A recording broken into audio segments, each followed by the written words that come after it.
Her words landed like a slap I didn't flinch from. "You're embarrassing this family," my wife's mother said, loud enough for the help to hear. Forks paused midair. Her pearls trembled with false virtue. Then my wife, smirked and called me deadbeat. A laugh rippled around the table, soft, polite, cruel, the kind that hides behind napkins. I said nothing, just adjusted the cuff of my old, faded shirt. No insignia, no shine. I looked every bit the washed-up husband they'd decided I was. And then the front door opened.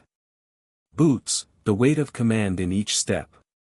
Her sister's husband, Lieutenant Harris, strode in, straight-backed, still in uniform.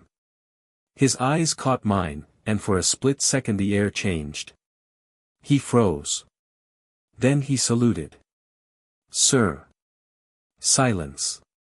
Her father's fork hit the floor. My wife's face drained of color. Her mother blinked twice, as if maybe the word sir had been misheard. But it hadn't, because before I was the quiet man they pitied, I was Major Daniel Cole, 2nd Division. And they had no idea. I met Emily 8 years ago. She was laughter in heels, a rebellion in red lipstick. I'd just come back from deployment, tired of commands, craving normal. She wanted adventure, said I was different. I mistook that for love. She didn't marry me for who I was. She married me for who she thought I could become. When I left the military, I told her I needed quiet, a year off to clear my head before taking the contractor job I'd been offered. I wanted to heal. She wanted a show. Her tone shifted first. "You used to be someone," she'd say, half joking, half blaming. Then came the late nights, the turned phone screens, the sudden perfume. I noticed the patterns. You don't spend years studying enemy movement and miss the way your wife flinches when you touch her phone. Then I found the messages. Asterisk he doesn't have to know. You deserve better, asterisk Harris, her brother-in-law. The irony almost made me laugh. He'd admired me once, back when rank still meant something. Now he was whispering to my wife behind my back. I didn't confront her. I didn't need to. I'd been trained to gather intelligence, not make noise. So I played the fool. While she gossiped about my career failure, I quietly reinstated my position, not in the field, but at command. Classified consultancy. No public record. No disclosure. I was invisible again. That's how I wanted it. I transferred the house deed, moved the savings into a trust under my name only. I let her think the deadbeat was bleeding out what little he had left. Every insult was data. Every sneer a note. By the time Harris started calling her M in messages, I already had the screenshots, the recordings, the hotel receipts. I didn't need revenge yet. I needed timing. And that timing came when her parents invited me to their annual family dinner. The same event where her father loved to talk about status and her mother paraded the sons-in-law like trophies. Perfect stage. The night of the dinner, I arrived early. I wore a plain shirt, no watch, no ring, just the old me. Or at least the man they thought they'd broken. I listened as her father boasted about Harris's promotion, how he was rising fast. I let them talk. Then came the mockery. Soft jabs disguised as concern. "Danny, have you thought about getting a real job?" her mother said, sipping her wine. Emily smiled.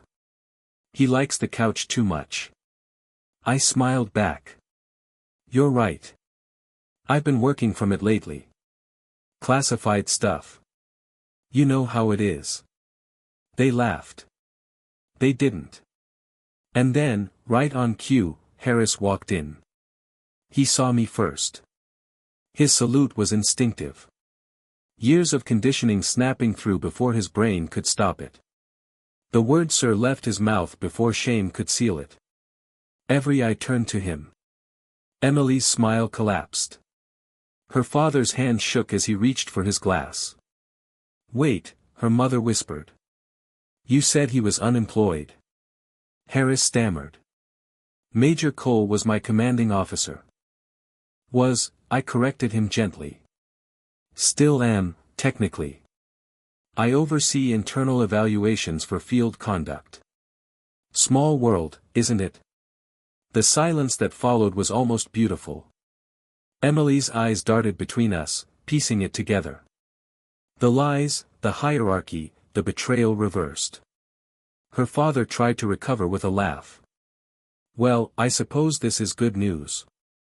I stood, buttoned my shirt. Depends on how you define good. I slid a small envelope onto the table. This is my resignation from this marriage. Inside, you'll find a copy of the divorce papers along with evidence of Emily's infidelity. Consider it my final report. Her mother gasped. Harris's wife, Emily's sister, reached for the envelope like it might burn her. I looked at Harris. You'll want to call your commanding officer tomorrow. They'll have questions. He didn't move. Couldn't. As I walked out, Emily whispered, You planned this. I didn't answer. I just looked at her, the woman who once promised forever but gambled it for attention, and said softly, I don't improvise. Outside, the night was quiet. For years, I'd fought wars I didn't choose. This one, though, this one was mine. And as I walked down their driveway, past the neatly trimmed hedges of their perfect little world, I finally understood something. Sometimes silence isn't weakness. It's aim.